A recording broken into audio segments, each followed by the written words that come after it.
Good evening. The opinions and statements voiced by our guests do not necessarily reflect the opinions of this network. Enjoy the shows. You are listening to WBHM Digital Broadcasting, the best in paranormal talk only on Paranormal Experience Radio. Broadcasting live out of Birmingham, Alabama.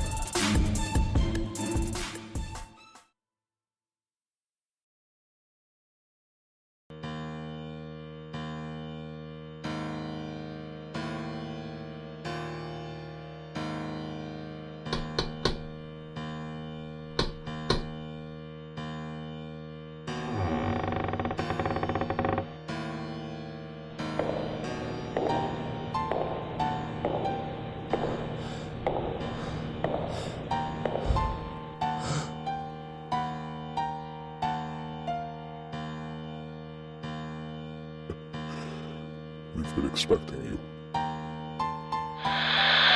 Monday, time for our maven of the supernatural, Denise Pridemore. This is the Paranormal Pride. Join to listen and chat live on WBHM-DB.com or Spreaker app. Search WBHM-DB every Monday at 7 p.m. Central for your supernatural paranormal fix. Welcome to the Paranormal Pride, where the show is about the guest and the listener.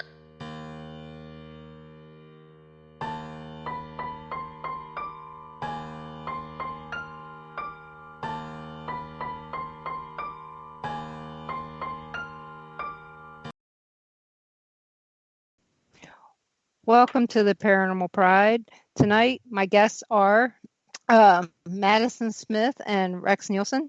And just so you know, I'm kind of keeping an eye on the Daytona 500 and Ryan Newman. So kind of keeping him in our prayers right now. So because he was in a bad accident. But welcome tonight, Rex and Madison. I have been looking forward to talking to you guys for quite a while. And this is going to be a really great show. And my first question is going to be to Madison. And I know everybody's going to be wondering this. First of all, the big question is how old are you? 12. Okay. How did you get started in the paranormal? Okay. So do you want the just not funny version or the funny version? I don't care. Whatever version you want to share. Because, this is about you. Okay. We're going to go with the funny version. Okay. So one day, because I had a TV that did not have the fun shows, and I could only watch PBS Kids, and I was stuck with Barney and Elmo, which I'm sorry, Barney got annoying. So one day I went downstairs, and I was like, you know what, I'm going to watch something. Guess what I found? What the did you find? Paranormal Jackpot. Well, I felt like I won the lottery that day. What was Paranormal Jackpot? I legit have no idea. I just know that it was a ghost show. Oh, okay. I'm sorry, like little 4-year-old me cannot remember. Okay. So 4-year-old you, that would have been, let's see, 12 minus 4 would have been 8 years ago. So could have been basically almost any show. Yeah, basically. Okay, so what about that show intrigued you? I was just really interested in it because, I've always been a believer in it. And when I saw that, I'm like, oh my gosh, people do this for a living? Bro, I want to do this. Well, I could see that.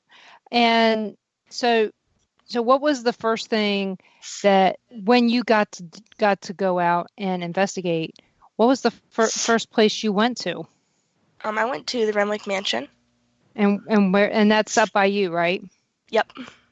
And who did you go with? I went with Ghost Crier and a lot of other people. And so were Ghost Crier, were they welcoming, or were they just like other 12-year-old kids?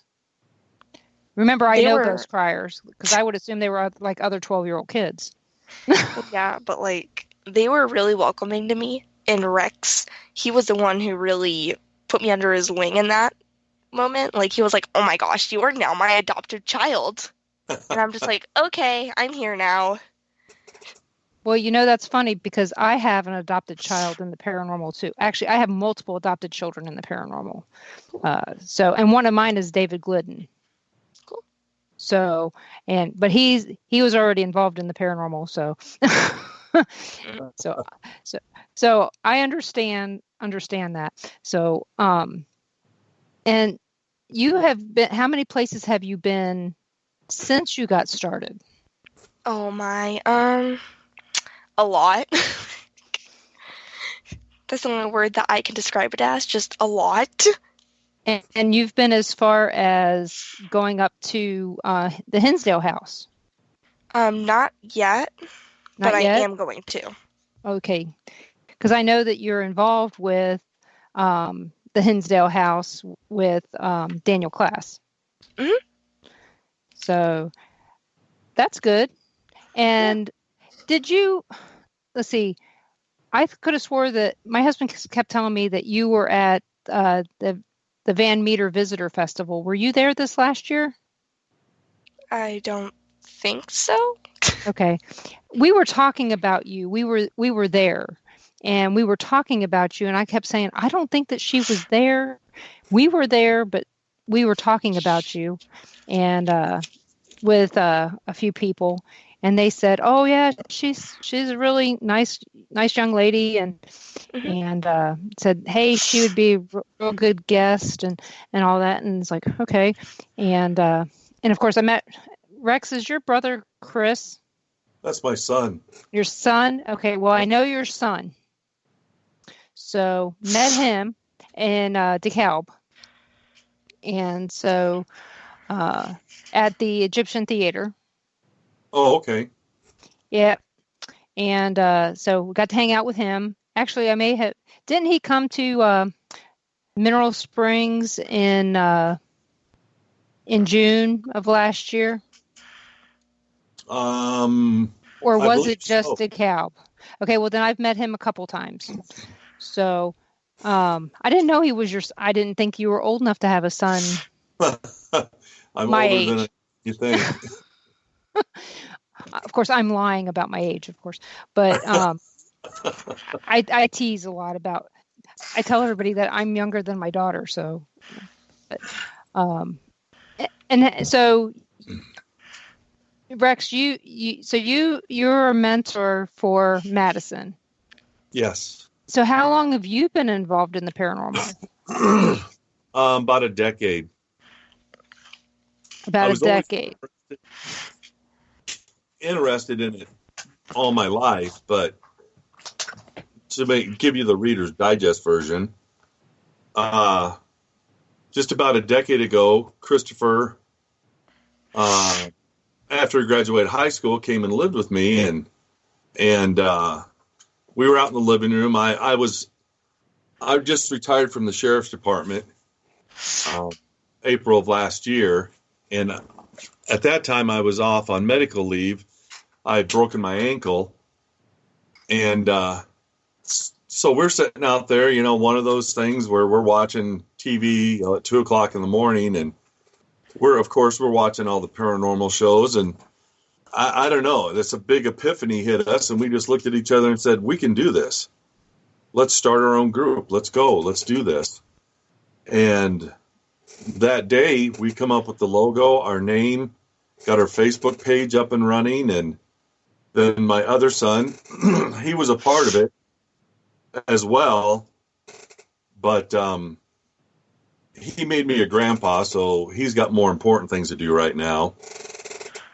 And so basically most of the time it was Chris and I. Now Chris is out on his own endeavor, so AOP right now is just me. Okay. Well, like I said, I know Chris, and I know he's a paranomadic, and he's busy running around the country doing whatever it is he does, and hanging out with Kelly McCarville. Uh-huh. And see, the last thing I saw was he was wearing a kilt. Yes. So that was cute. So I like Chris. He's a good kid. So you did a good job there. So Thank you. And congratulations on being a grandfather. I know that being a grandmother is a fun thing to be. I wish I could have been a grandmother before a mother. Doesn't work out that way though. He's an amazing little boy. He'll be 3 in August. Oh, well, we have one that just turned 2 back in November, and he is a very interesting little dude. Yes. To be honest, I don't know what I would do without him now. So, I don't know. So Madison, what do your friends think about you being a paranormal investigator? Well, mostly all my friends support me in it. Some of them think that I'm crazy, but that's normal. Well, I understand that. Do you see spirits, or are you just an investigator? Well, so multiple people have walked up to me and being like, "Oh yeah, you have a gift," but I'm not sure. So I just consider myself as an investigator, really. Well, that's a good way to go. I know. I'm going to tell you a quick story here. I've seen spirits since I was 4. I was the weird kid in school. So you're better off not seeing spirits and not being the extremely weird kid in school. Oh, trust me, I already am. Well, I think, what, maybe nowadays being the weird kid in school is normal. Not really. No? No. No? Well, I don't know. I don't know how school is now. It's scary. Is very, it? very scary. Let's see. I'm going to tell you, I don't have any young kids in school anymore. My youngest is 21 this year. Ooh. So I don't know what school is like anymore. So is there are you seeing kids being bullied? Are you getting bullied in school? I know that we know that you're getting bullied on Facebook by irrational adults, but Yeah. Are you being bullied in school as well? Not saying that I am getting bullied or not getting bullied, but in my eyes, I am, but I'm not really concerned about it because that's their opinion and I really can't stop their opinion. That's true. Only thing you can do is carry on. Yeah, keep my head up and just keep on walking, really. That's a very good way to go. I know that's what I had to do. Mm-hmm. So, I'm really proud of you. So, do your parents support you in the paranormal endeavors that you're on? Yeah. My dad, he was a total skeptic, but once we went on our first investigation, he was like, "Okay, what just happened?" And then my mom. What about your mom? What about your mom? Okay, so my mom, we made a deal of, oh yeah, if you don't bring anything home, we're good, but there's multiple spirits in the house, so kind of broke that rule, didn't I? Well, have you learned how to clear your house? To be honest, I really don't want to, because they're all nice spirits here. Okay. And they're that's fine. We always have like little chats, I just pull out my dowsing rods and we just talk. Well, you know what? You just answered one of the questions that was going to come up in the chat room about dowsing rods. Oh, okay. So, how often do you use dowsing rods? A lot. Like almost every day. Is that one of your favorite pieces of equipment? For sure. I collect dowsing rods. I probably have about 8 pairs at least. I have one regular pair, and then I also have a glow-in-the-dark pair. I actually have some that have crystals on the ends, and cool. I have some that are extendable, like like an antenna, but they fit right in my pocket, so I can take them on airplanes and things like that, and nobody questions them, so they're not pokey. Yeah. I also have the standard pair that are like coat hangers that I made a long time ago, but my favorite ones are my coat hanger ones, to be honest. So, what about you, Rex? Do you use dowsing rods at all? No, I don't have any of those. No. Do you use anything to communicate with spirits? Like I tell everybody when I go anywhere to give a lecture or anything on the paranormal, there's a lot of useful tools out there for communicating with the spirits, but I always tell everybody the best tool you have is yourself. Mm-hmm. And my thing started when you did 4 or 5, and that's the first thing I get. If I'm somewhere, I can tell by going room to room where I'm going to get the best information or any evidence. And it's just old school EVP, just talking to them like we're talking now. That's basically, I've got a lot more stuff that I use, but you always go back to the old school, just a camera and your digital recorder and yourself. I agree. I think that the old school way is usually the most efficient way, usually. Yeah, it's just, there's so much high-tech stuff out there now. When I started a decade ago, we started out with one digital recorder and a little Kodak digital camera. Mm-hmm. And then, a lot of money later, I've got whole DVR systems that we can set up. I've got cameras that have been modified by Sony for me. I got 2 cases that are just full of nothing but IR static night vision cameras. And, it's amazing how in the last decade, how acceptable the paranormal has become and how far the pseudoscience has gone with it, with all the Ghost Crier especially.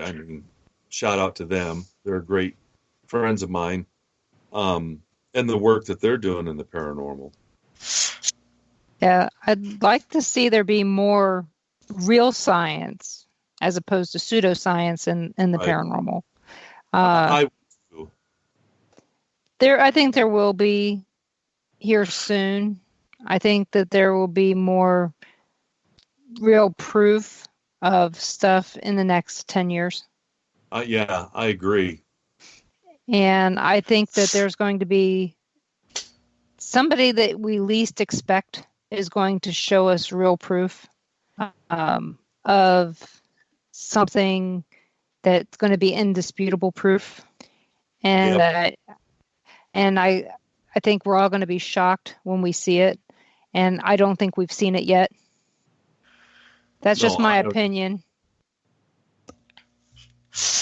It's the science part of it is nice because it actually just in the last couple of years has it transitioned over because like I said, it's so the paranormal is way more acceptable now than it was years ago. Mm-hmm. And, you do have people in the science field that are actually working on something for it, which is amazing. I agree with you. It'll be just out of the blue, a person that's, into this and does something just incredible, and it's going to be irrefutable evidence that, which we already know that the paranormal exists.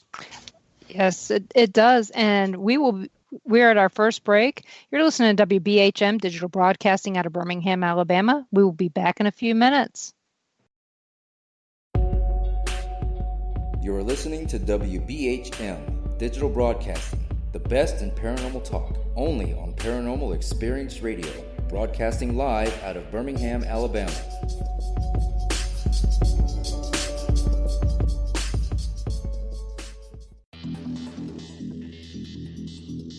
Several U.S. presidents are on record talking about the UFO mystery. Yeah, Presidents Jimmy Carter, Ronald Reagan both had UFO sightings of their own, but the current presidential campaign might be the first in which UFO disclosure has been championed by a major party candidate. DIA, CIA, it moves around, is operating a program to train psychic spies to spy and use their powers against Russia. John Ronson writes about this in The Men Who Stare at Goats. The first known sighting of a ghost took place right after Abraham Lincoln was assassinated in the late 1860s during the administration of Ulysses Grant. Project Paperclip, Clinton releases it all in 1998. Possibly the unequal cooling of its surface. I say, do you still think it's a meteor, Professor? I don't know what to think. The metal casing is definitely extraterrestrial. It's a place where UFO hunters and scientists gather to examine paranormal activity in the region. Some of the documents, this is bringing Nazi scientists into the United States to work here. So we fought against the Nazis, and it's not, this again is not a revelation. As early as 1947, 1946, we knew some of this, right? On the paranormal, will we see U.S. President Barack Obama's foreign policy go intergalactic in a quest for gold stolen by aliens? We'll tell you at least how the White House responded to claims the chief executive has been teleporting to Mars. But let's get to today's Capitol account. UFOs, hauntings, psychic abilities, conspiracy, ESP, cryptozoology. There are many things that remain unexplained in the inexplicable world around us, and we're talking about them here, looking for answers on WBHM Digital Broadcasting, Birmingham, Alabama. The truth is out there. Thank you for listening to WBHM Digital Broadcasting out of Birmingham, Alabama. The time is 23 minutes after the hour. Welcome back to the Paranormal Pride. I'm your host, Denise Pridemore, and my guests tonight are Madison Smith and Rex Nielson. And I got to go back and say something that I misstated, and I realized it, but I wasn't going to miss the break. I've had on a guest that did have some proof or something that I felt was a way to a scientific method that I need to state.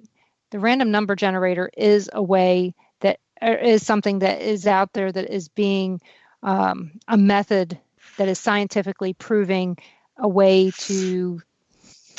Mike Nichols has this random number generator that can say, hey, within I can't even state exactly what it does, but within so much time between this, it's stating a number on this random number generator, a paranormal event is going to happen. And it is becoming more and more frequent that they're using this and that it's happening. So they are able to do this. And Mike Nichols is here in Kansas City, where I'm at, and he teaches parapsychology at University of Missouri in Kansas City. So I wanted to come back and say that because I did not want to say that there is nothing out there, because that's not true. And Kat also reminded me that there's some other places out there, other groups out there that are also doing other things. So I'm not saying that there's nothing. It's just that there's nothing mainstream out there that is sharing the things that they're doing in the mainstream with all of us, so that we can say, hey, there's scientific methods out there that are being shared with all of us so that we can all do the same thing. So I don't want to, I just didn't want to sit there and be, hey, I'm a know-it-all. I'm not a know-it-all. So back to you guys again. So what are you guys out there doing together right now? Well, Maddie and I are headed to Hinsdale next month, and it'll be Daniel, Maddie, and I that's on the bill for the event, and each of us three that are there, will each take a group and rotate. It's going to be a big event. And of course, the proceeds go for the Hinsdale House restoration, which is a phenomenal thing, because us in the paranormal community, if we don't stand up and step forward and help these paranormal places, to stay around, we're going to start losing some great places. That's true. Okay, Maddie, your turn. Oh, okay. Wait, what was the question again? Well, okay, so you're going to the Hinsdale House next month. Yeah. And you're going to be leading some groups. Where all are you going to be leading groups? Just through the house? Because I know that there's some places outside the house that are also have some activity. Are you guys going to be doing stuff outside the house as well? I mean, I know it's going to be cold. So. Yeah. Yeah, it is outside of Buffalo. Yes. Daniel called me the other night, and we talked, I don't know, half an hour or so. And we will be rotating, the groups. So, yeah, we will be taking them outside. So are you guys also, since you're going up there, are you going to try to see Niagara Falls? Yeah, Daniel put a bunch of stuff in front of us to go to Niagara Falls and Wildwood Planetarium. Mm-hmm. How about Statler? In the Statler Hotel, yeah. Mm-hmm. See, I haven't even been up there, but I'm already telling you what your itinerary is going to be, and you'd think maybe I've talked to Daniel a few times. Once or twice. Well, I met him in June, and I've had him on my show once. But he's an interesting guy, and he's very open. So yes. it makes it very easy. I think you guys are going to have a good time, and got a lot of good places to eat on the way. So make sure you guys get yourself a really good Philly cheesesteak along the way while you're going through Pennsylvania. That's the one thing I can suggest along the way.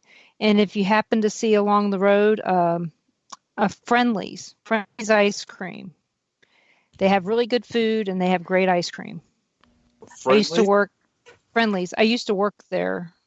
It was my first job because I'm from Baltimore, so I grew up out in that area. So, not that I know much about New York, but I did live in New Jersey. But there's a big difference between Western New York and Eastern New York. Oh, yeah. Huge difference. I lived out in Connecticut for 2 years, and I used to go into New York all the time. And, yeah, there is a big difference. Yeah. It's like the difference between the country mouse and the city mouse. Yes. Totally different. So you guys are going to have a great time. Take lots of pictures. I mean, you're going to have cameras, so make sure you take lots of pictures and share. I'd love to see all the pictures that you guys take. And just be aware of the how cold it's going to be. Bring a lot of hot hands. You're going to need them. So I grew up in those winters, so I know that. I know March is still cold out there. So, but you're in Iowa. You already know that. So, How long have you lived in Iowa, Rex? 90% of my life. When I was 8, we moved to Oregon because we had family there. Then from Oregon, we moved to Idaho and moved back to Iowa when I just turned 16. And I've done a lot. I lived out in Connecticut, but I always come back to Iowa. I mean, the Midwest, I'm born and bred, right here, and I have all my family is here. So 90% of my life, I'll be 55 in June. So. And where is your town? Oline, Iowa. It's because I work for the Sheriff's Department in Independence, or Buchanan County, and that Independence is in between Dubuque and Waterloo, and my little town is 16 miles north of Independence. Okay. The only thing I know about your town is that the other day I was working on something for work, and the name came up. For CenturyLink. So, yeah. So we were working on something in your area, is all I know. And it's my region. So that's all I know. Same as where Madison lives. I know nothing about Iowa except for where things are that's haunted and which central offices we're working on. So you guys are pretty safe out there as far as I'm concerned. So in your area, what's the closest building that's haunted to you? About a block and a half away. And what is that? I can't give it no, okay, what type of building is it? If you can't say the name of it, what type of building is it? It's single family home? A school? No, it's a business. Okay. And what about you, Madison? The closest building to you that's haunted, besides your house? Oh, yeah. Well, man, I'm really overthinking this. I'm probably looking over 7 places. Probably. We always do. Can I just name my favorite place that's close to me? Sure. Okay, so it's in Rock Island, and it's called Dan Viner Furniture, also known as the Old YMCA. That is my absolute favorite place to go, and it's actually really close. Do they do paranormal investigations there? Yes. Did they just have one there not that long ago? Yeah. Yeah. I think I saw that. Was it about a month ago? Not even a month ago. The last one was in December. Okay. Well, you know what? It doesn't seem like December doesn't seem that long ago right now, with the snow just leaving the ground here.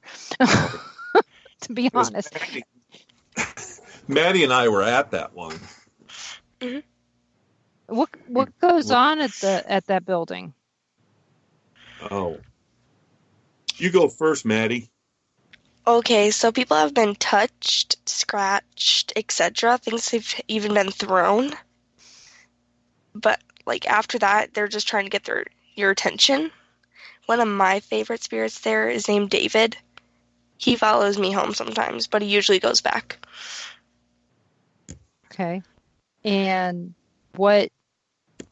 how often do they do events there? Often, but not too often. Okay. Maddie and I, you did every event with me last year there, didn't you, hun? Yes. Yep.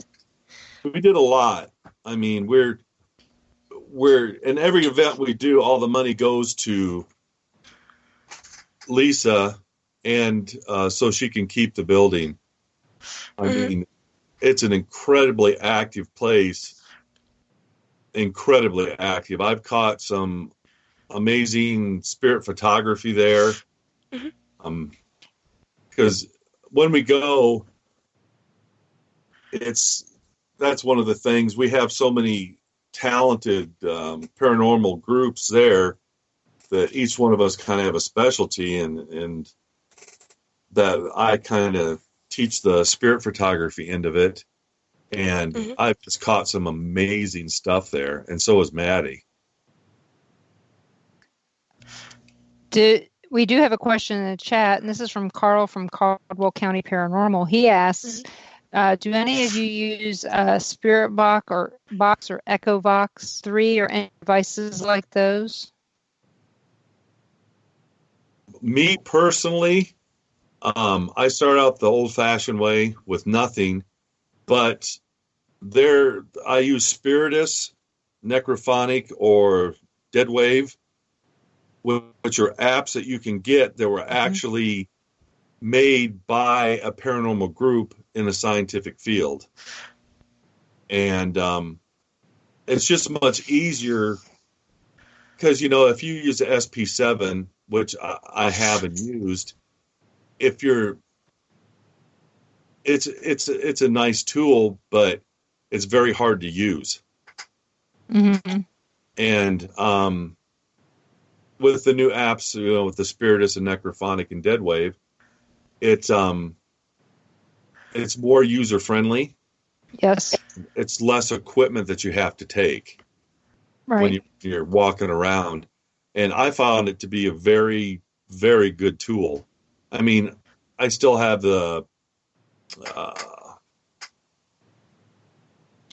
I can't even remember because I really don't use it that much anymore, but those are what I use. That's what I personally use.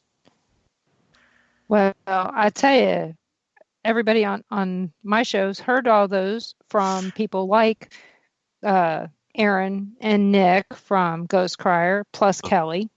They tout those all the time, and those are some very interesting pieces of ghost box equipment. And so, I haven't used those. I can hear spirits, so I don't use them. My husband likes to use a lot of the different apps because they are easier. I like the ones that don't go. I don't like the white noise. Don't like them. It gives me a headache, and since I get migraines, I don't need extra noise. So it distracts from you or anybody that connects with them. It's like fingernails on a chalkboard to me. Oh yeah, it is to a lot of people. And we do have another question here that from Tom McNicholas. He asks, have you guys ever investigated the Redstone Inn in Dubuque? I have not. It's on my list, but hopefully soon. I mean, now that I'm retired, I don't need to put in 6 months in advance to get a weekend off. So it is on my list. Hopefully sometime this year, I'll get there. Well, he says he's been there and it's very active. How about you, Madison? Have you been there? No, I have not been there. I guess it's on your list too, if it's on Rex's. Yeah. I'll take her with me. So let's see. Fred says, I've met Rex and Madison there at the YMCA, and so they've already answered his question through the necrophonic. Oh, they answered my question through the necrophonic, and the split second before I said it, and replied Rock Island right before I asked what town are we in. So there you go, and they being the spirits. So there you go, and so, and I think you guys remember Fred. So, so do either of you have a bucket list location that you want to hit? Wow. I know we all do. We all have a bucket list. But what's your top one? My top one, wow. I would like to, oh man, there's so many. The Stanley Hotel would have to be one of the, on my top 5, I would say. And Hinsdale is right at the top of my list. I mean, after I met Daniel and a couple years ago, and we become real friends, I and research that I've done on it and talked to him about it, it shot right up to the top of my bucket list. And what about you, Madison? Well, I have to say the same as Rex, but like, the Hinsdale is a really nice house and all, but I have to say Alcatraz would be a really cool place. Just in my opinion. I can see that. And the only bad part about the Stanley is that they disallow paranormal investigations now. Yep. Yeah. So. Unfortunately. Yeah, I know, but it is what it is. And Carl asks, let's see if you can answer this in about a minute. Okay. What activity have you witnessed as a police officer? As a police officer? Mm-hmm. I was contacted by a show that dealt with this, just law enforcement. I've had things, actually, I was clearing a house, and I was the only one in there, and when I tried to get back out, this great big laundry basket, it was in a building. I can't tell you what it was, but it was pushed clear up against the door, and there's no way that could have rolled there by itself. I mean, it took me a minute to get out and push it away. In the same building, I had pictures fall off the wall, lights being shut off on me. You know, it's pretty intense when you're trying to clear it, you know, and you're thinking that you're surrounded by 15 unwanted people in there, and they're not. Yep. I know a lot of people were contacted by one of those shows to do the paranormal 911 and some of those that were police officers as well as EMS officers. But everyone, we're at our second break, so good time for you guys to run, get a drink, come on back. But you're listening to WBHM Digital Broadcasting out of Birmingham, Alabama. We'll be back in just a couple minutes, and we'll be waiting for you. You're listening to WBHM Digital Broadcasting, the best in paranormal talk, only on Paranormal Experience Radio, broadcasting live out of Birmingham, Alabama.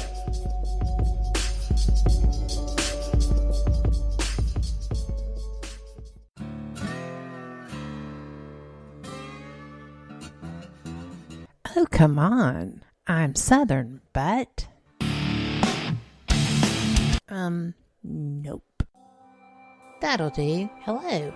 I am Kat Hobson, host of Paranormal Experience here on WBHM Digital Broadcasting out of Birmingham, Alabama. I enjoy having guests from all areas of the paranormal, from ghosts to ufology to cryptids and beyond. You'll find some of the best researchers in their fields bringing you some great information. Join me on Wednesday nights from 8 to 10 p. Eastern here on WBHM Digital Broadcasting. Since 1948, Fate magazine has brought you reports of the strange and unknown, all of them true. Fate Radio is carrying on that tradition, bringing you the unusual, macabre, strange, and bizarre. Join host Kat Hobson Sunday nights from 8 to 10 p.m. Eastern on WBHM Digital Broadcasting.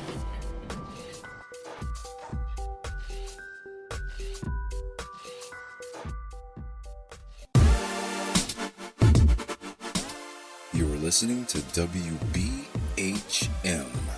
Digital Broadcasting, the best in paranormal talk, only on Paranormal Experienced Radio, broadcasting live out of Birmingham, Alabama.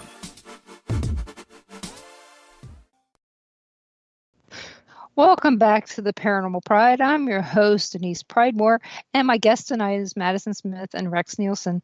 And we are having a good time, and I hope that everybody else is too. And so here we have some more questions for you guys from the chat. And Gary, as a follow-up question to the police officer question that Carl asked, and Gary is also with Caldwell County Paranormal. He asked, as a police officer, how did other officers deal with the paranormal? Well, because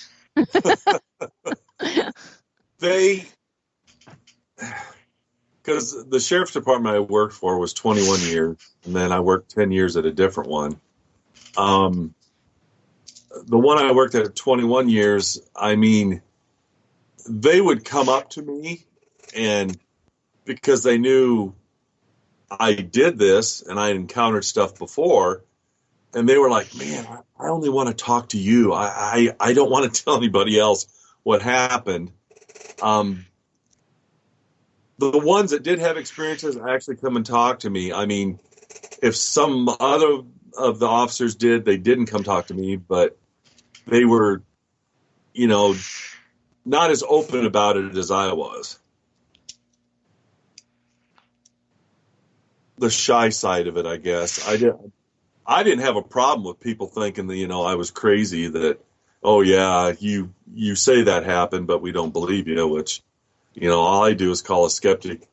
A skeptic is someone that hasn't experienced something yet. So the other guys, for fear of retribution or, pointing the finger going, wow, you are crazy, they would just come up to me and tell me about it. Well, they got to start somewhere. Exactly. So, and Gary also asks, have either of you investigated a haunted cemetery? Yes, I have. That's all that Chris and I did for one summer, was do nothing but cemeteries. How about you, Madison? Well, once you think about it, every cemetery is haunted. So yes, So which cemetery have you investigated that you feel was the most haunted? I have to look up the name. Did it happen to be in Iowa? Yeah. Okay. And well, when you come up with the name, let me know. If you don't, it's not a big deal. But Ron asks, and I already know the answer to this because I saw the picture, but have you been to the Farrar Schoolhouse, and what did you guys find or like about it? Wow. I'm actually, Maddie, you're doing that event in August too, right? At Farrar? Probably. I have to look at my calendar. With Sarah. Sarah's setting it up. Is that the not the back to school event, but what do they call that? The Paranormal and Horror Expo. Oh, okay. It's in August. But anyway, to answer your question, man, I've been there over a dozen times. Caught some interesting stuff. I was out, it was probably 3 years ago. I was out with Creeps. They're brother group from. They're excellent. I love Adam. We talk all the time, and we share our art back and forth between each other. Mm-hmm. They were actually, I met Adam and Alec at the Belvoir Winery long time ago when they were actually doing the tours there, or doing the paranormal investigations there. Mm-hmm. I made fun of them. The story goes is I saw their videos online, and it was right after I saw on TV Ghost Facers. Okay. Uh-huh. And I saw that, and I told Ron, I said, "Oh, you got to see these videos, Ron. You got to see them. They're so funny. They remind me of ghost facers." And I said, "These guys, I don't know if they're just funny, or if, or what." And then we go to this event, and we're put with Adam and Alec. And so we go into this building with them. And so when we're done, or we're up on the 3rd floor of the hospital, and I pull them aside and I go, "I got to tell you guys something." Guess what? We've been friends ever since. And they tell people all the time, Denise, this is how we met Denise. She was making fun of us. So Adam, Alec, and Gideon. Yep. So it's funny, and I give Adam gets liquor from me. So, because I make amaretto. Oh, okay. Yeah. So long story short, because we don't live far, and I went to his art show here in Kansas City when he did the art show, and so I guess you can say I've known him quite a while. So they're awesome. They are excellent. They are excellent men. Yep, I'm overdue to go. We've been talking about getting together again and doing an investigation, because we actually have done quite a few together. But back at the Farrar thing, we decided to go outside and do a spirit box session outside, and a lot of the responses that we got back had to do with Native Americans on that grounds around there. And we got some very interesting responses, because evidently the area was indigenous to Native Americans. And I bet we were out there for over an hour. And the answers we got was just amazing. That was one of the coolest things we got. But there's so much that goes on up there. The little girl that'll rush you running down the hall. Wow.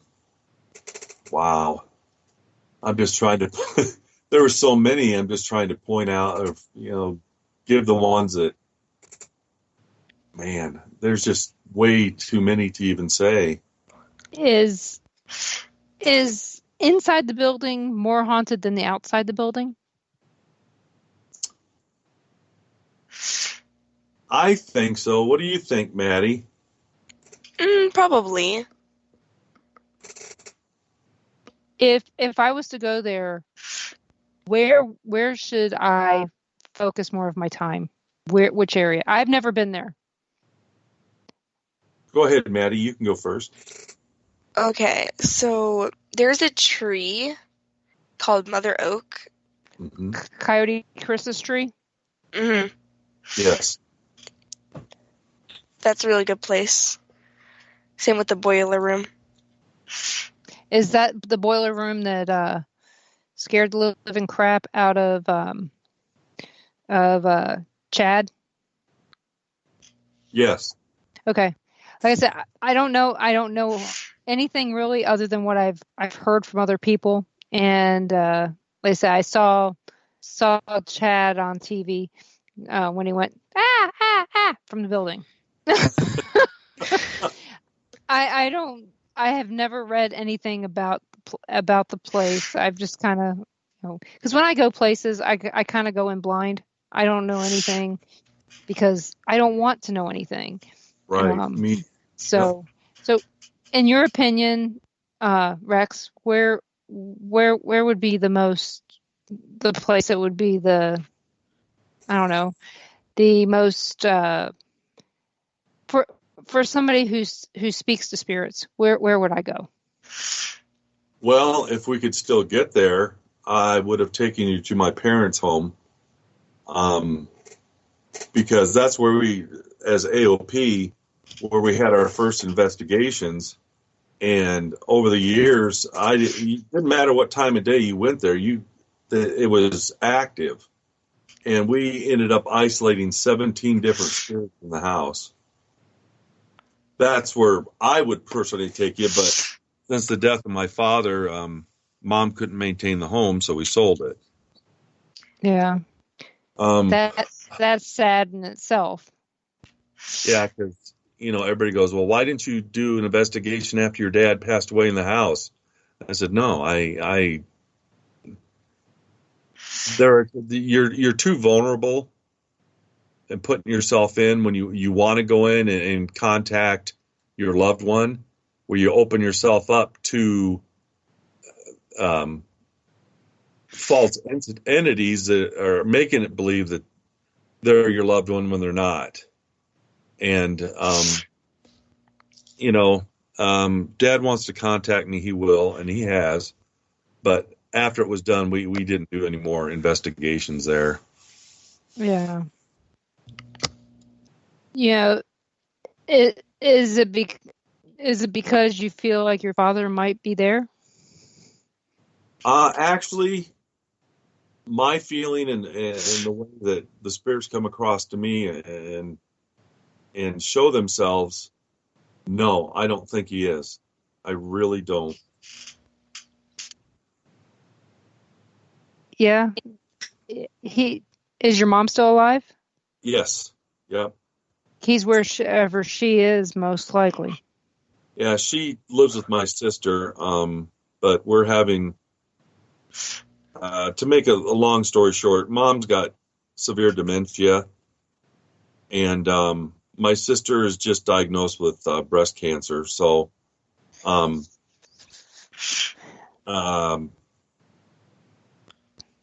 yeah. Well, prayers for you, because we just lived that life. My husband's father just passed last January, a year ago, from dementia. Complications thereof dementia. So we know what you're going through. So on to better subjects. Yes, I'm sorry. It's okay. We all have that in our lives, and so it's as sad as it is. It's still part of life, and I guarantee your dad is right there helping your mom. Yeah.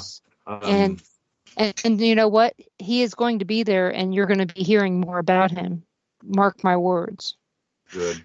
So, the last I heard from him was just an unbelievable experience, and to this day, I still, I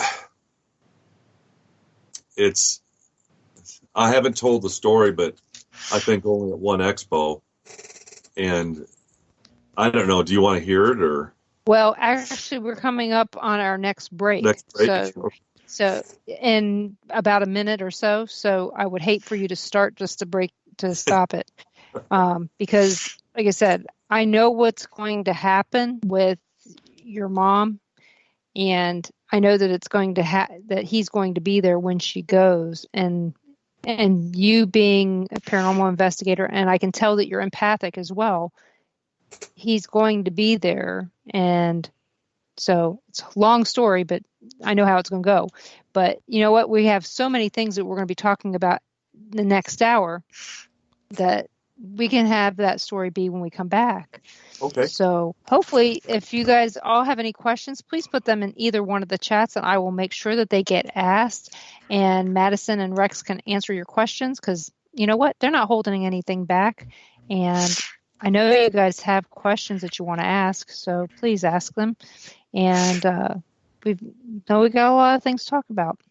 So, Rex, while we've got a little bit of time here, where can people find you if they wanted to find you? Right now, just on Facebook at All Out Paranormal. And they can go to my regular page, just Rex Nielson, or they could email me, call me. I have both those out there. My phone's on 24/7, so I never shut it off.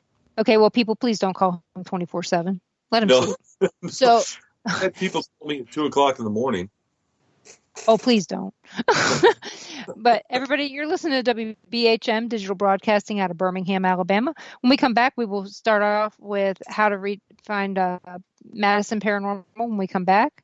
But you're listening to WBHM Digital Broadcasting out of Birmingham, Alabama. We'll be back in a couple minutes. We're at the top of the hour news break.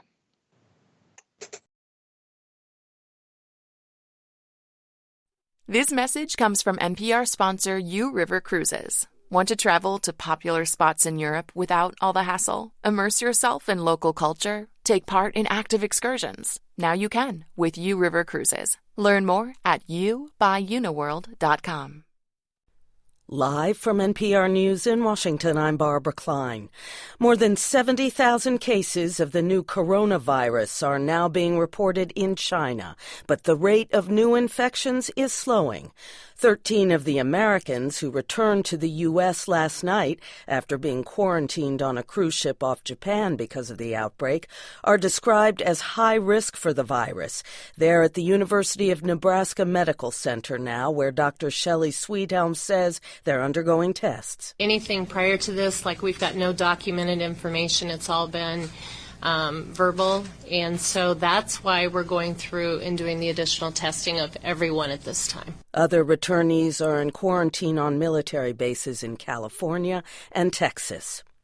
An effort to ban assault weapons in Virginia has failed. Alana Wise of member station WAMU reports Republicans in the state legislature scored a victory. 4 Democratic lawmakers broke party lines in Virginia's Senate Judiciary Committee, killing the Democrat-supported bill. The proposal, which would have banned high-capacity magazines and so-called assault weapons, will now go to the State Crime Commission for study. In a statement, one of the dissenting Dems, Senator Scott Surival, said the session had neither the time nor the votes to pass the bill.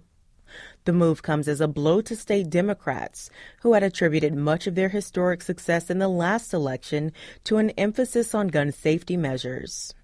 Monday's rejected bill was one of 8 measures proposed by Governor Ralph Northam, a Democrat, to curb gun violence.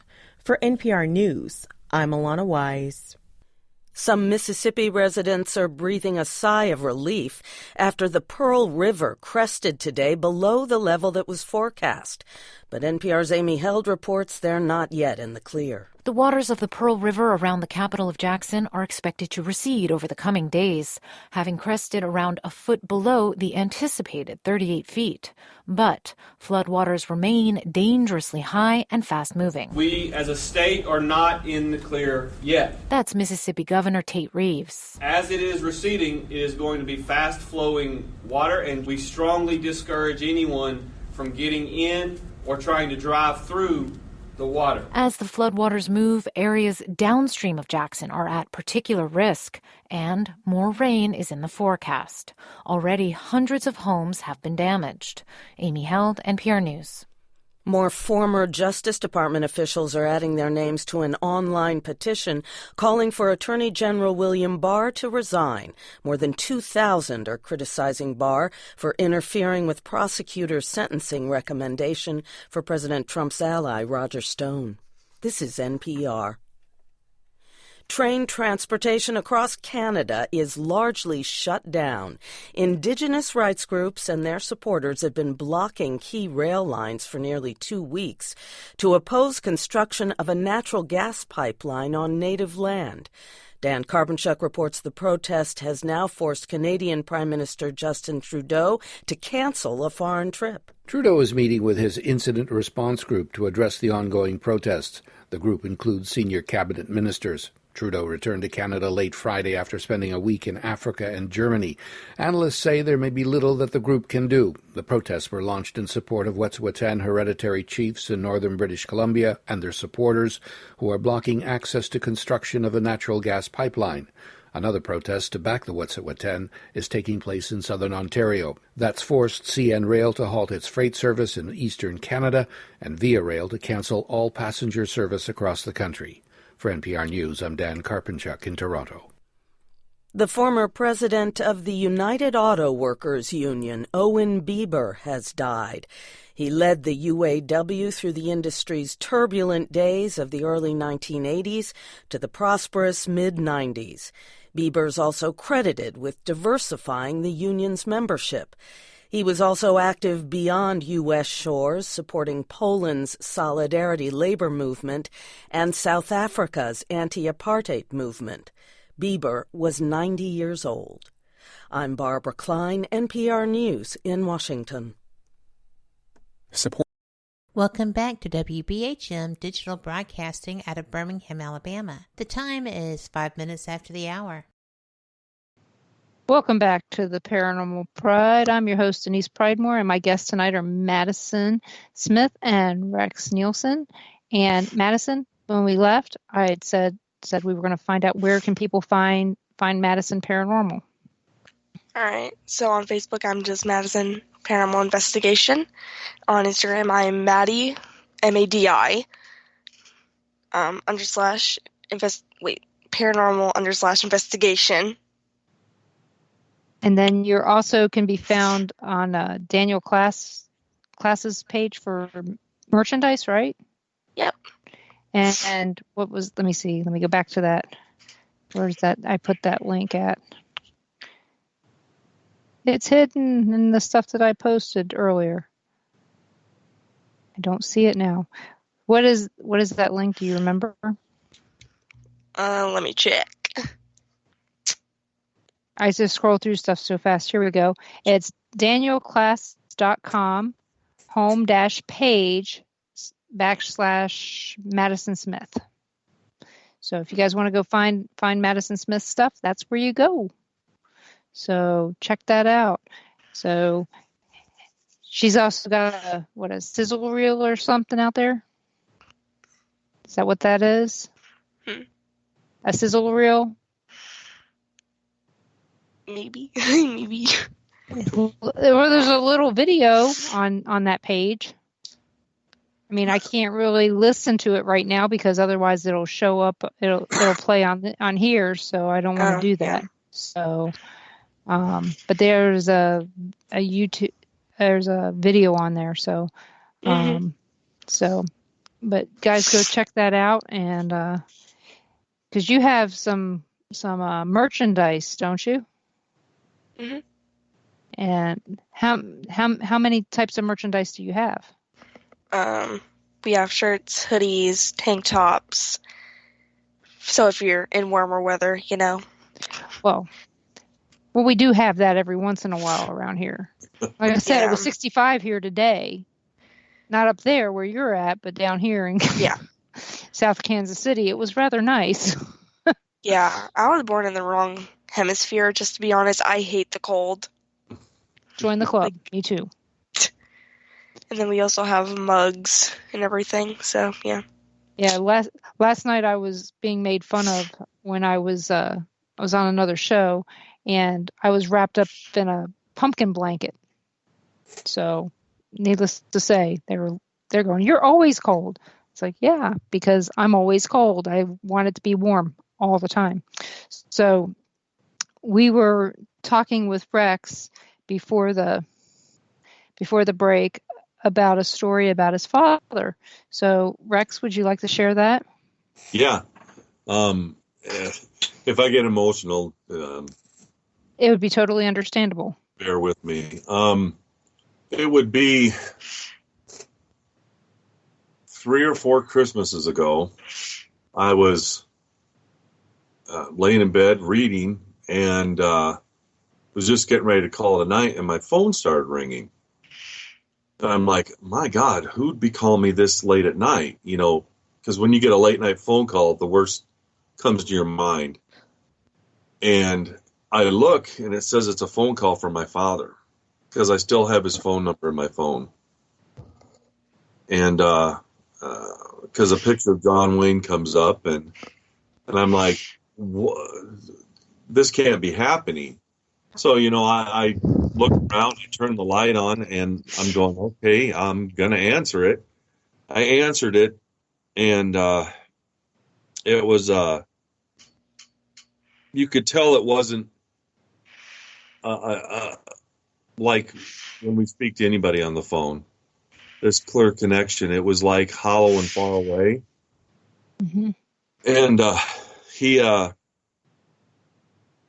told me, he goes, Chame, watch, Chris, ring, I love you, and the phone call stopped. And I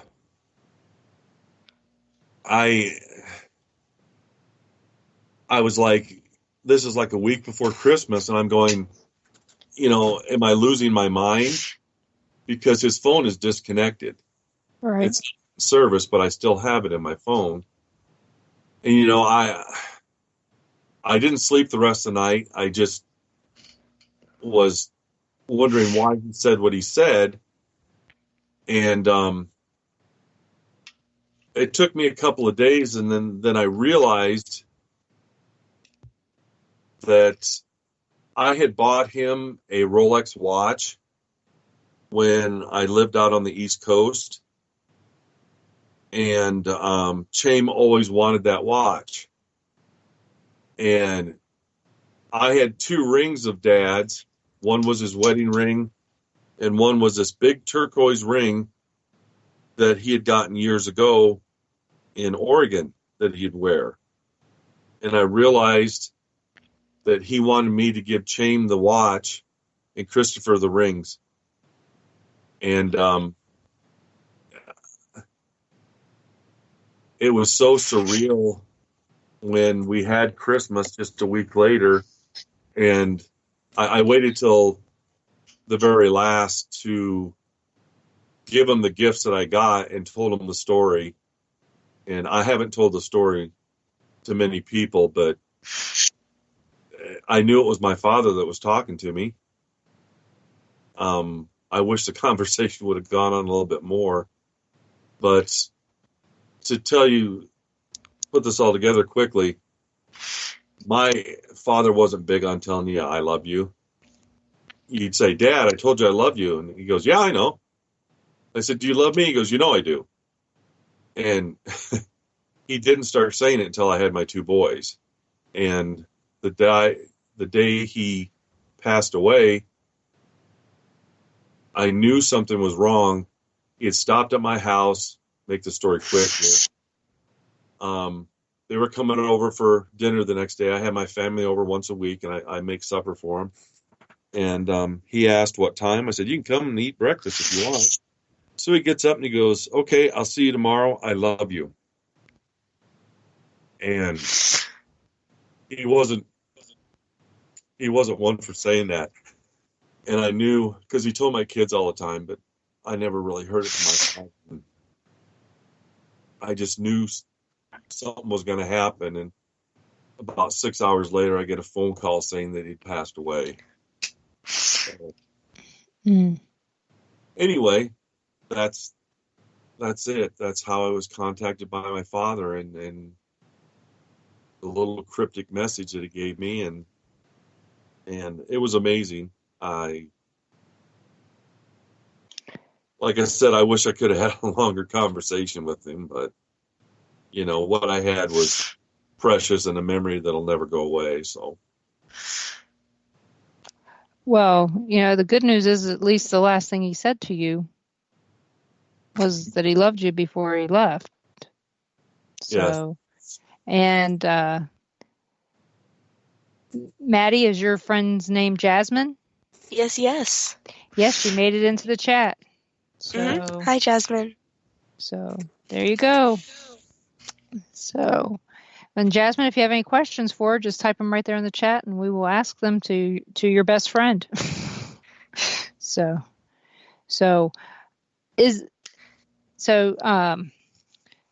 Let's see, what else can we ask you now? Now that we're nervous that your best friend's on there. So, what's something we can ask you that's embarrassing? No, I don't know. Well, let's see. What has been the scariest place that you've investigated, Madison? Scariest. I don't know, really. I don't get scared, really. Have you ever been touched by a spirit? Yes, occasionally. Not like all the time, but. And where was that at? Not on you, but where? What location? Dan Viner Furniture, also known as the old YMCA. Okay. And what was it? Was it a scratch or just a tap, or what was it? What I felt was like it was like brushing across my shoulder. If you get what I mean. Mm-hmm. I totally understand. Yeah. What is a location that you don't want to ever go back to? None. I'd really like to go back to all of them, really. Okay. Nick Moulet has a question for you guys. Do you guys have locations that you eventually want to investigate in the future? You know, like we asked you guys, bucket list. Are there any other locations you guys would like to investigate? Oh man.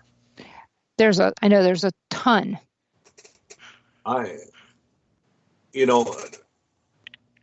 Of course I'd like to go to the big places that you see everybody go to, but I would like to go to more of the out of way places that if you just sit down and Google it. I've had far better experiences with smaller, less known places. To me, I would like to go back to the Revenant Acre Farms again. But they're closed, didn't they? Yeah. Yeah, we went there, and when the guy died, they shut it down. But yeah, I'd like to go back there. Because that was one of the spots that the big ambitious thing that we did was the Dead End Road Trip tour that we did. And every place that we could stay, we did.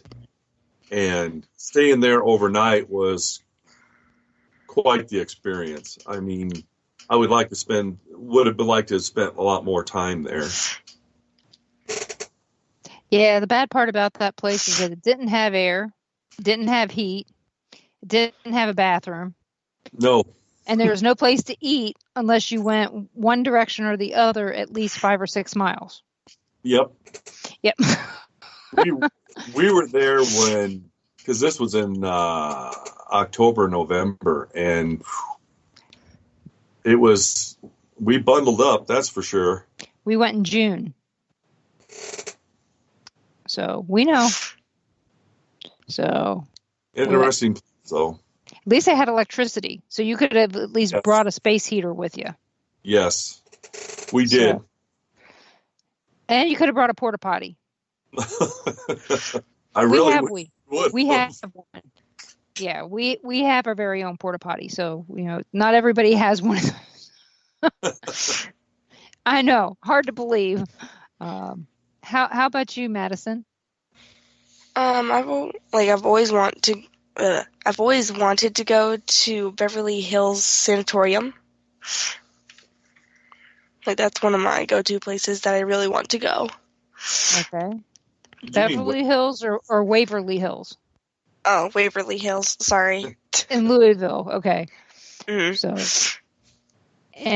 and let's see. Carl asks, have you guys been to Malvern or Villisca? Which, if you looked at the picture of the banner, it's Villisca Axe Murder House. So they've been to Villisca. So I'm pretty sure you guys have been to Malvern, haven't you? Yes. Yep. I've been to both. Yes. Well, I have a story for you guys about Malvern or about Villisca someday, but well, actually, I can tell you right now. Ron's great uncle was the sheriff in the Villisca Axe murders. Oh, awesome! Mm-hmm. So, that is cool. So we have a personal connection to those, and we live 17 miles from the Paola Axe murder house. in Kansas. That was 4 days before. Oh, wow. So, needless to say, know quite a bit about that. In fact, I think I have like 4 books on the Villisca Axe murders. So I know quite a bit about those. And we've been to Malvern as well quite a few times. And we are at our next break, everyone. If you have any questions, please type them into either one of the chats and we will get them asked. You are listening to WBHM Digital Broadcasting out of Birmingham, Alabama. We will be back in just a few minutes.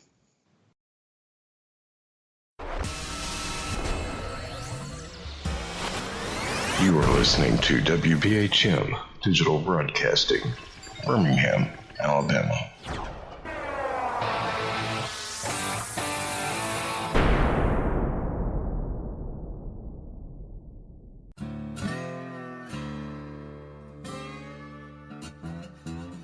Oh, come on. I'm Southern, but... nope. That'll do. Hello. I am Kat Hobson, host of Paranormal Experience here on WBHM Digital Broadcasting out of Birmingham, Alabama. I enjoy having guests from all areas of the paranormal, from ghosts to ufology to cryptids and beyond. You'll find some of the best researchers in their fields bringing you some great information. Join me on Wednesday nights from 8 to 10 p. Eastern here on WBHM Digital Broadcasting.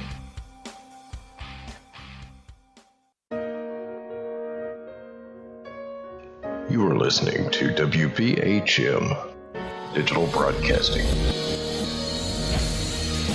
the best in paranormal talk radio.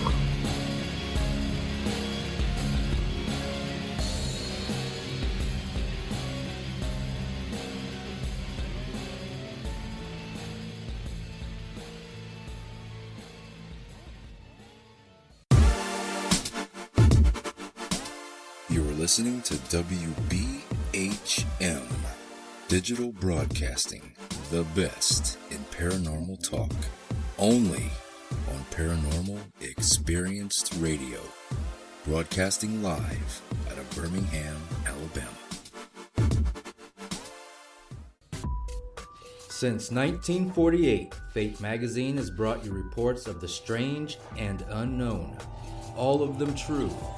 Fate Radio is carrying on that tradition, bringing you the unusual, macabre, strange, and bizarre. Join host Kat Hobson Sunday nights from 8 to 10 p.m. Eastern on WBHM Digital Broadcasting.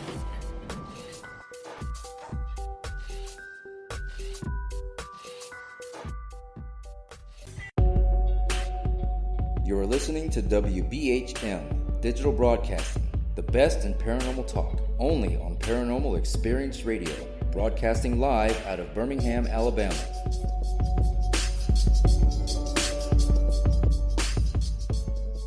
The time is 23 minutes after the hour. Welcome back to the Paranormal Pride. I'm your host, Denise Pridemore, and my guests tonight are Madison Smith and Rex Nielson. And we are going to go back to asking some more questions and getting some more answers. So if you guys have any questions, please ask them, and I will get you guys some answers. So when we were talking about locations, what would be, when I think about Iowa, we just talked about a few of the locations in Iowa, Malvern, Villisca, and Farrar Schoolhouse. And you guys also talked about some lesser known locations in Iowa. If, which location do you think, they always talk about the top 10 locations in a state. What location do you think actually would be the location that defines Iowa? Wow. In your opinion, you don't have to go with the popular opinion, because we all know what the popular opinion is. Right. Because somebody's going to disagree with you no matter what. Right. I've been to, the big three on many occasions, and to lesser ones, But, oh man, I've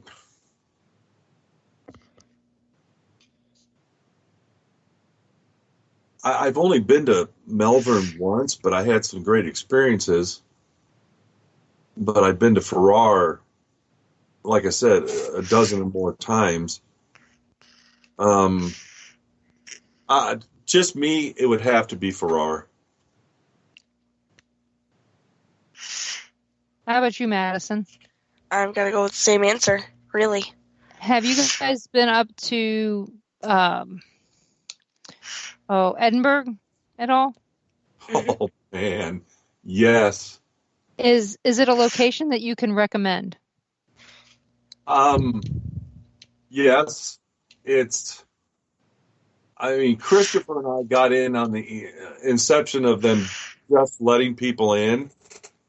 And between Chris and I, we've spent over 600 hours in there. Mm-hmm. And the last couple of times I went, it's still a neat, ominous place, but it wasn't like the first time I went. What's changed?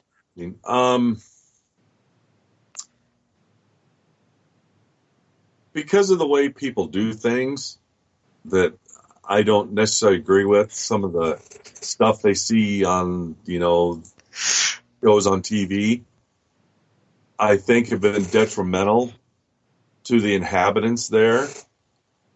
And they have so many going in and out. It's, to me, when I get the feeling going back, that they're stepping back and not showing themselves.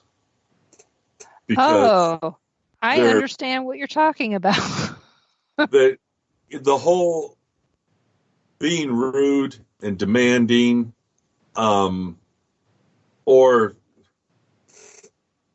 got to watch what I say. Oh, you mean the show yourself and being provocative and other things like that? Right. They backed off and they're not showing themselves. And I don't blame him, because that's one of the things that Chris and I do when we give our speeches and do things. That goes for people too. You don't want me coming to your house and screaming in your face and demanding things from you. The spirits don't want to stand there yelling and screaming at them, asking them that they need to show themselves. That's just rude and stupid. Not unless you're asking for a bar fight. Yeah. And the last couple times, the events that I've done there, there was more, what do I want to say? Immature, laughing, not taking it seriously, making fun of them. And the whole place just kind of, shut itself down. Is that from the investigators or the ownership? Or a mixture thereof? I think mostly just from the investigators, because you get a bunch of people that see it on TV and, I'm going to go do this, thinking that they're going to walk in and, the doors of heaven are going to open up and this beautiful white light's going to show and it's everything. They expect it to be like a amusement park ride. That you're going to get a scare. This is going to happen. This is guaranteed. Oh, you mean they're thinking it's going to be like jump scares? Yes. And, that they know that if they take 10 pictures that they're going to catch something and don't take it seriously. Well, and it's a paranormal group will bring 20 people in. That's a lot of people that you have to keep in line, and you're going to get so much contamination, you're not going to catch anything, and neither are they. Right. And it depends. I mean, you could have a group of 20 people. As long as they're disciplined, you're fine. But if you bring in 20 people that are 20 random people that have never worked together before, it's not going to be good. No. And so, unfortunately, the last couple events I did, that's the way it was. Mm. And it was hard to get out and do anything because they're letting me be known that they're not showing themselves. They're stepping back. That's not good. So, well, I've heard a lot of things about the location, both good and bad. Yeah. And it's quite a drive up there for us. So, And it's on top of it's out in the middle of podunk nowhere. Well, but the thing is for us, Ron has a cousin who lives 5 minutes from there. Oh, wow. So it's not like it's horrible for us. Right. We could go up there and visit and not be horrible for us. But it's not out of the picture for us at this point now. But we didn't know that until last year. No, Edinburgh. Yeah, he's looking at me. It's like, which one are you talking about? So, but well, are there how do you guys travel out of state? Yeah, I mean, I know you're going to be. Mm-hmm. And have you guys traveled out of Iowa very much? Yes, I have. Well, I know you have. You're an adult. Have you, Madison? Have you traveled out of Iowa very much to Paranormal Investigate? Yeah. How far have you gone? Some of the places you've gone outside of Iowa. I can't remember the freaking name. Oh, okay. Do you remember what state it was in? Maybe I'll remember. Hold on.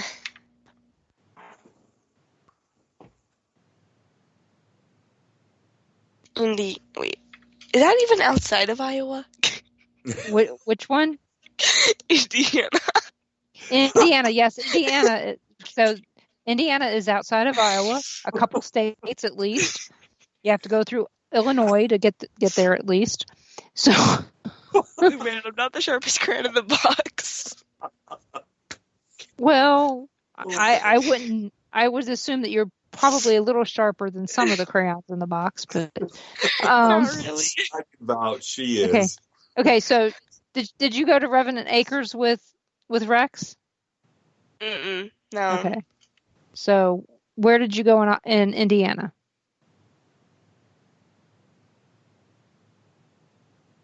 Did you go to Willow's Weep? No, not that. Every time they ask a question, I just forget about it. Like the thought is just like, bye. Don't you have your own radio show? Yes. Okay. So how do you come up with questions for your guests? Do you write them out in advance so that you know? Okay. So what's been happening lately is I get questions, but they're only for emergencies. Okay. So I've been going more off the script lately. Okay. Do you know that I just go right off the top of my head? It's probably because I'm old. No. No. I have Alzheimer's. It just comes right out. So here you go. Here we go. Carl asks about Paracons. Oh, okay. I know that Madison has spoken at some Paracons. Mm-hmm. I know that she spoke at one up in Iowa, up near where was that? It was one on Labor Day weekend a couple years ago. I was supposed to come up for it up there with Matt Bennett. Some school up there. I can't remember the name of it suddenly. Starts with an M. You got to remember that one. What was that school's name, Ron? Was it Manila? Manila Schoolhouse. Manila Schoolhouse. Yeah. No. Yeah, no, maybe so. Yep, it was that one. Did you spoke at that one? How many other have you? And I know you've spoken at other events. Yeah. Do you have any coming up this year? Yes, I do have some events that are coming up this year. Some are like right around the corner, actually. So, yeah. Well, we know you got the one at Hinsdale. Yeah, and then the weekend before that on. Hold on, I gotta think about this. Like I said, I'm not the sharpest crayon in the box. 14th, isn't it? What? Is it? Isn't It's it because the her head is full of boogers right now. Shut up. It's March 14th. Yeah, March 14th. Ta-da! I did math. I'm so proud of myself. Okay, and that is what is March 14th? That is the kids' night out at the old YMCA. Okay. In Rock Island, Illinois. Okay. Okay, so you got that, and then you got the Hinsdale House on the 21st. On the 20th. On the 20th, yeah. On the 20th. Oh, so is that during spring break? Yeah. Okay, because I was going to say, because you're going to have to miss some school to get there. Mm-hmm. And then you probably have some stuff coming up later on. Are you planning on going down to, say, the Mineral Springs Paracon? Maybe. Okay. Not for sure yet. Okay, because that's June 12th and 13th. The actual Paracon itself is June 13th. Yeah. And so are you planning on going to the Gettysburg Battlefield Bash or anything else that you know of? Like, I really want to go to just to visit the Gettysburg battlefield, like just going there, you know? Yep. Hopping out of the car and then hopping back in, like, okay, I've been here.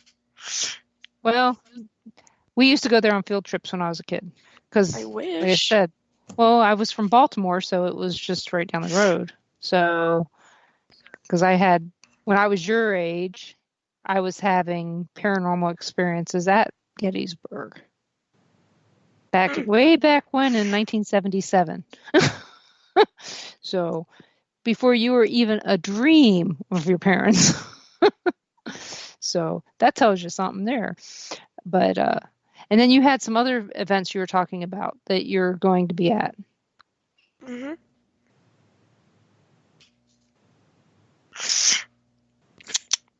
Rex, do you know what events those are? Oh. I know. Look, man, I'm not the sharpest crayon in the box. She's got bats in the cave and she's trying to clear them out. We're doing the one at Farrar in August together. Right. Mm-hmm. I remember that one. I'm doing Hanukkah right after we're done at Hinsdale. But Matt, I don't think you're going this year, are you, Maddie? To what? Hanukkah. No, I'm not. Then I'm hoping to get one or two in June. I'm going to do SealCon in September. That's what I've got booked so far. Mm-hmm. Okay, so that's quite a few things so far. I'm trying to balance it between trying to do some art shows in between doing the paranormal. But when I do the paranormal, I do bring my art with me too. But I'm trying to branch out and just doing shows just strictly with my art as well. So trying to balance the two now that I'm retired. And what days is your show on, Madison? Spoopy Talk. It's usually on Sundays.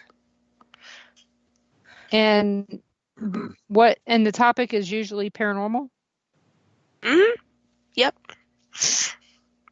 Okay. And who, can you name a couple of the guests that you've had on? already had or like the ones that are coming up?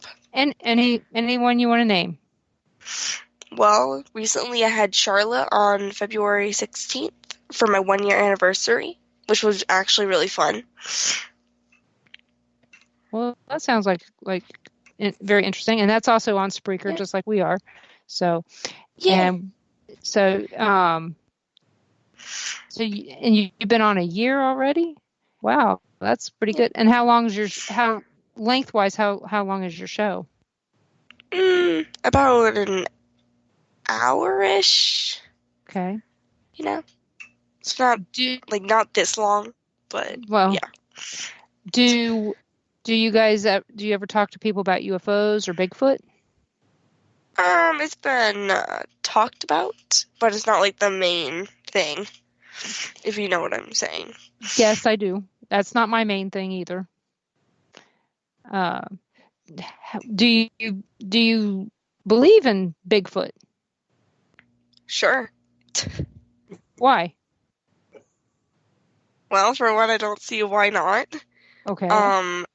2, there's a lot of evidence, but I'm in the skeptical but non-skeptical. I'm in the middle, really.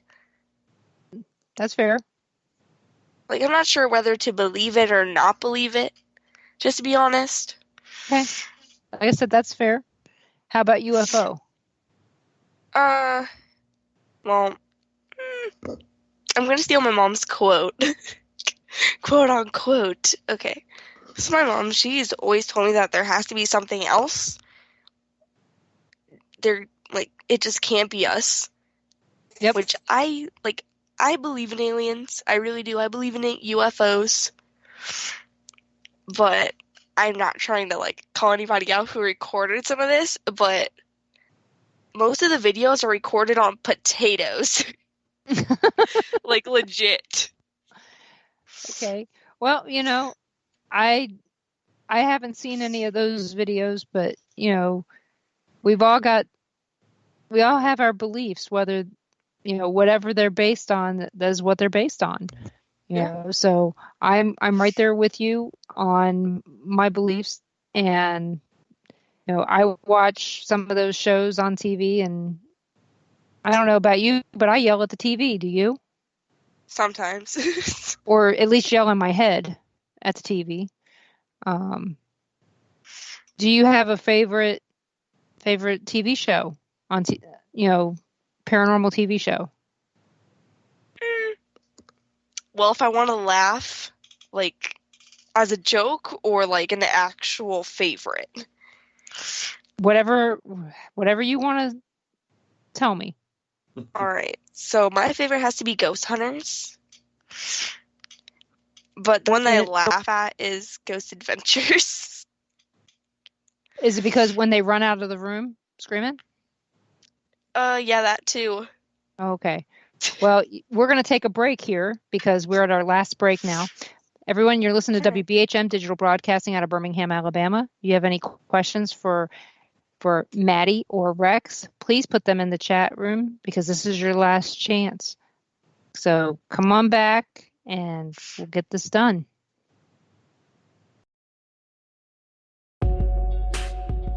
You're listening to WBHM Digital Broadcasting, the best in paranormal talk, only on Paranormal Experience Radio, broadcasting live out of Birmingham, Alabama.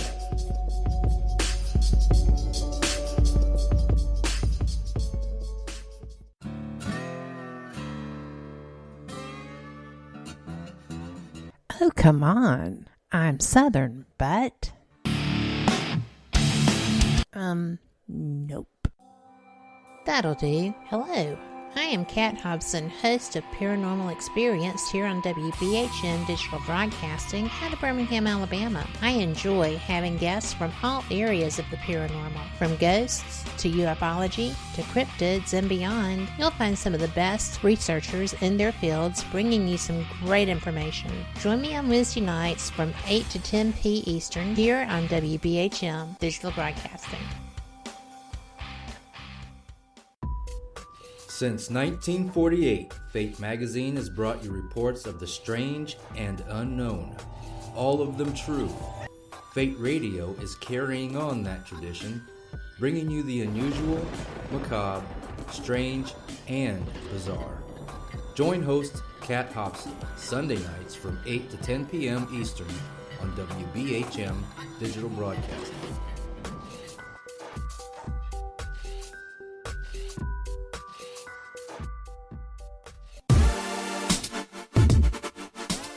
You're listening to WBHM Digital Broadcasting, the best in paranormal talk, only on Paranormal Experienced Radio, broadcasting live out of Birmingham, Alabama. Thank you for listening to WBHM Digital Broadcasting out of Birmingham, Alabama. The time is 45 minutes after the hour. Welcome back to the Paranormal Pride. I'm your host, Denise Pridemore, and my guests tonight are Madison Smith and Rex Nielson. And for those of you who got here late, Tim, this is your chance to ask questions and get them answered. So, because you only got a few minutes left. So, Madison, we were talking about TV shows, and, you know, I understand that, you know, a lot of people make fun of Ghost Adventures because, you know, in the beginning, they were very much the show to watch. Mm-hmm. Over time, they've gotten a little ridiculous. Let's be honest. They've gotten a little ridiculous. Mm-hmm. And go ahead, Rex. Say it. They do it all for FaceTime and notoriety and fame now. I mean, they're not in it to do what we do, to actually go out and... It's a joke. I'm sorry. It's a joke. I refuse to watch it. I won't. And I have to say, in the last probably 5 to 6 years, it's gotten bad. Yeah, very. And everything's evil. Everything. And it's because they carry their evil in their pocket. Mm-hmm. And I don't know if they notice it or not. And what about the Screaming Room? Have you guys seen that yet? Ghost Adventure Screaming Room, where they do their very own review of their own show? No. It's actually pretty funny. They actually do make fun of themselves, so that's good. I like that they're at least looking at what they've done, but they're not as critical as they should be. Have you seen any of the newer shows? The one that intrigued me is the one of the newer ones, the Paranormal Survivor. That's interesting to see all these different people in different walks of life and the stuff that they have experienced and have gone through. I like that one's it's got my interest so far. One of my good friends, Linda Carino, is one of their paranormal, she says, quote unquote, experts, and she hates that. She hates that they call her an expert. And the first season, a good friend of mine was on there. His name is Joe Citrone. And he's, like I said, he's a good friend of mine. And I miss seeing him on there. These are two people I find very credible. Mm-hmm. And I still watch Paranormal Survivor. And I don't watch A Haunting anymore, even though it was one of the shows that I watched originally. Yeah, in the beginning. Me, yep. That's how I found the Sally House originally. Was on there, and it's really what got me involved in the Sally House and why I became a tour guide there. Because when I walked in there, I'm like, this doesn't look like the Sally House or like the Sally House on TV. It didn't look like this on there. I was pretty irritated. I don't know about you guys. I don't know if you've ever been to any of the places that they show on those TV shows, and you're like, it doesn't look like this. Yep. And then if you're a tour guide at any of those places, then you have to explain it when people show up. On my ghost story, I had to explain it. When people came in after my ghost story, and they're going, well, this isn't what the house looked like on my ghost story. No, it didn't look like this on a haunting either. Like, I'm sorry. So it makes it interesting, to say the least. I kind of wish that they could use the actual location, but when it comes right down to it, the film crews can't fit into some of these locations because they're so small. Right. So, but I don't know. Have you guys seen Ghost Loop? No, I haven't. Mm-mm. I won't give you my opinion then. I don't want to give it to you either positive or negative, because that's not fair to give you an opinion on something that you haven't had a chance to see yet. Because you need to have a chance to get your own opinion without somebody giving you theirs. Right. Who broadcasts that? I don't remember. Ron is on Travel Channel, and it's got Sean Austin. Yeah, I interviewed Sean Austin years ago, probably the first year I had a show, and this is my 5th year. So Sean Austin's on there, and so it's interesting. But you guys check it out and you get your own opinion. But like I said, only thing I can say is it's interesting. I'm going to check it out when we're done here, and then I'll throw you a message and tell you what I think. So, but yeah, go and check. I mean, at this point in time, there's so many new shows, and there's so many shows that we stopped DVRing just because they're irritating or whatever, you know, that I can't stand. But what about Ghost Hunters? Do you like, Madison? Well, they always try to debunk stuff. Like, they really go overboard on debunking. They're like, well, it could have been this, you know? The new Ghost Hunters or the old Ghost Hunters? New and old, really. Okay.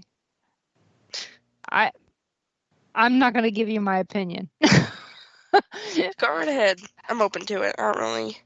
Well, my opinion is not popular because I have I've seen it both ways.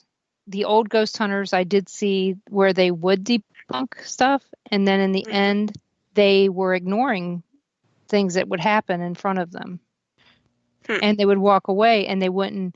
So maybe it was an editing issue, that they didn't think it was anything, but then they didn't explain it away, you know, things like that. So it could have been editing, but from a viewer perspective, if a door closes and you look at it and walk away, if you're watching it as a viewer, you're sitting there going, okay, well, that door just shut. Why'd you walk away? And you're assuming it's paranormal and you didn't do anything about it. Why didn't you go check it out?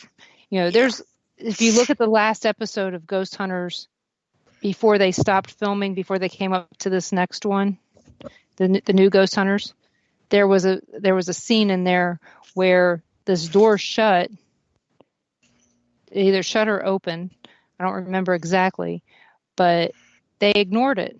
They said something about it and then they walked away. So it makes you wonder, you know, how, and then you have Joe Chin, who always had something happen, and you're sitting there going, okay, well, why does something always happen to Joe Chin? Why?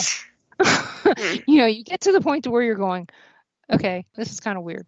But, you know, you just get to that point to where you're questioning everything, because it's always the same people that you can always point and say, it's always going to happen to him. Always. You know. So if something always happens to me every place we go, I'd be wondering what am I doing to cause it? So, like the last time we went to Malvern Manor, if I had gotten scratched, we'd have been going, hey, what did Denise do to cause that? As Sean said, if I got scratched again, we may not have been going investigating anymore. So maybe he had to talk with the spirits beforehand and said, hey, don't hurt my wife anymore. I don't know. So I don't know. But it just makes you wonder when you know, I'm just very critical of, you know, like when I read a book, I get critical of it because I need to know more. So maybe I'm reviewing it as I'm reading it. Same as when I'm watching a show. I'm reviewing it as I'm watching it. Does that make sense? Yep. It's kind of like you doing a book review or a book report, you know, trying to figure out what you're actually trying to get out of it.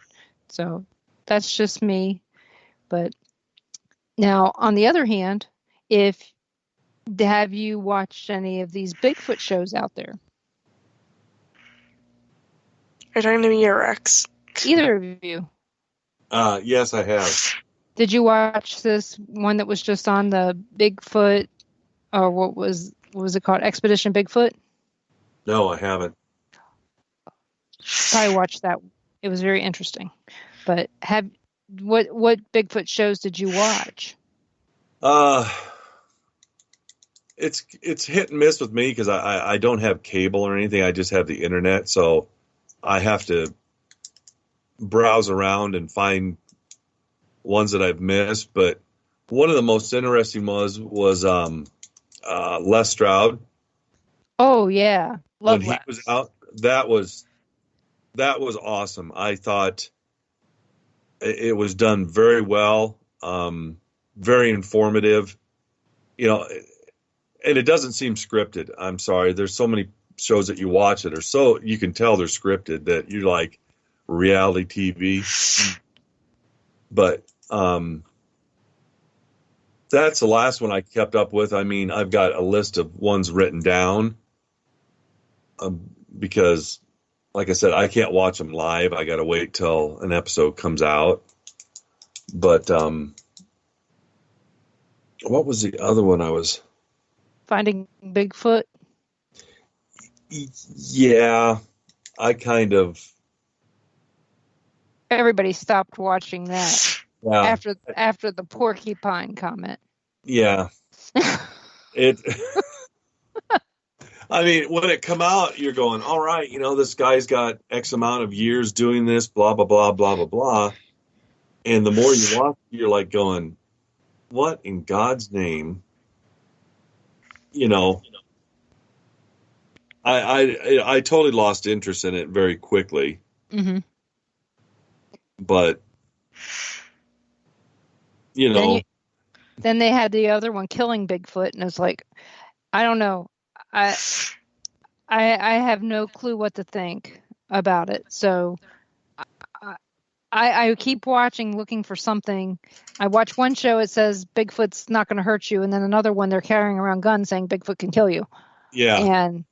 And then the other day I watched the one in Alaska, the Alaskan Triangle, which a friend of mine is in as their paranormal investigator expert.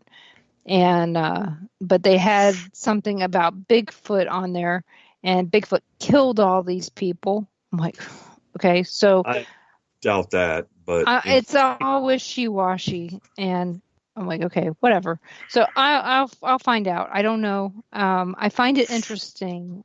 So hopefully someday there'll be something that will make me go, okay, I believe this, or I don't. I don't know. So, but Madison, keep on doing the research that you're doing. Don't stop, because you have got something to give. You've got at least 50 more years of stuff to provide. You know, because, you know, I started having paranormal experiences when I was 4 years old, and I'm going to be 55 this year. So this will be 51 years of paranormal experiences for me, and apparently the same for Rex. Yep. So you got some catching up to do, girl. So, but you're starting young enough to where you can keep track. So you're going to have a book in you soon. So get started on that, girl. And you've already got a following, so you're way ahead of many of us. So hopefully you may be the one that's going to show everybody how it's done.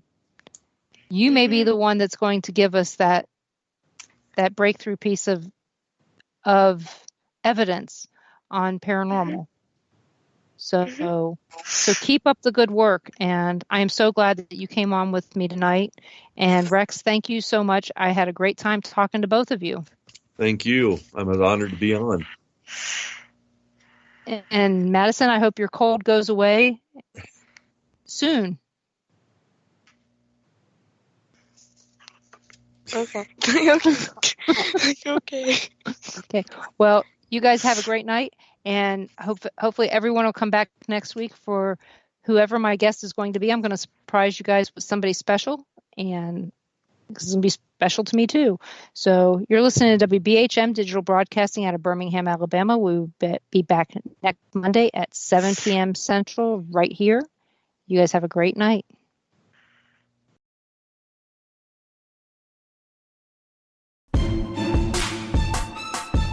You are listening to WBHM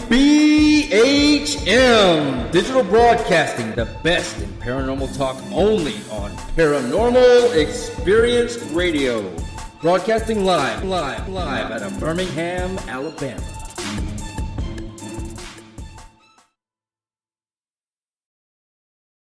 Warning, the following message does not necessarily reflect the views of WBHM-DB or its hosts, guests, listeners, or of any functioning adult in general. In fact, Frank should probably seek professional help. Listener discretion is advised. Hi there, Frank Lee here. I thought that I would spend a few moments telling you about the positivity from the network here. The overall message of para-unity and happiness, and how everyone here wants to get along with everyone out there, and how everything is just wonderful. Wait, Cat's not looking. Okay, I've got something to really tell you.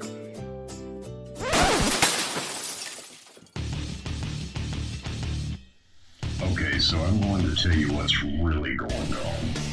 Honestly, all that being nice and positive crap was kind of hurting my soul, as dark as it is. So, what's really happening? You see it all the time. Everybody and their brother out there has a paranormal team because they watched a couple of episodes of Ghost Hunters or some crap like that. So they go and they spend half their mortgage payment on tools and things that light up that they don't understand. And then the next logical step, after buying matching black t-shirts and posing like 90s rappers for their Facebook page, is to, of course, have their own podcast. Well, you know what? You're not going to find that crap here. What we have here at WBHM Digital Broadcasting is the best host, the best guest, bringing you real information. All of the hosts here on this network know their stuff. They are the people who have been out there doing the work, doing actual research. And no, by research, I don't mean binge watching some kind of cheesy TV show on Netflix. I mean reading books. I mean out in the field doing the legwork. And who are they interviewing on their shows? They're bringing you the people they have learned from.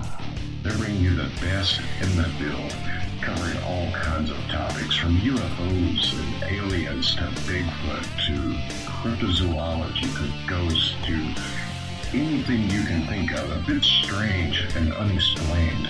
It is here, and you're going to get the best information here. So stay tuned to WBHM Digital Broadcasting. Don't go anywhere. Speaking of going somewhere, I've got to go before my mic gets cut. We'll see you there. on WBHM-DB.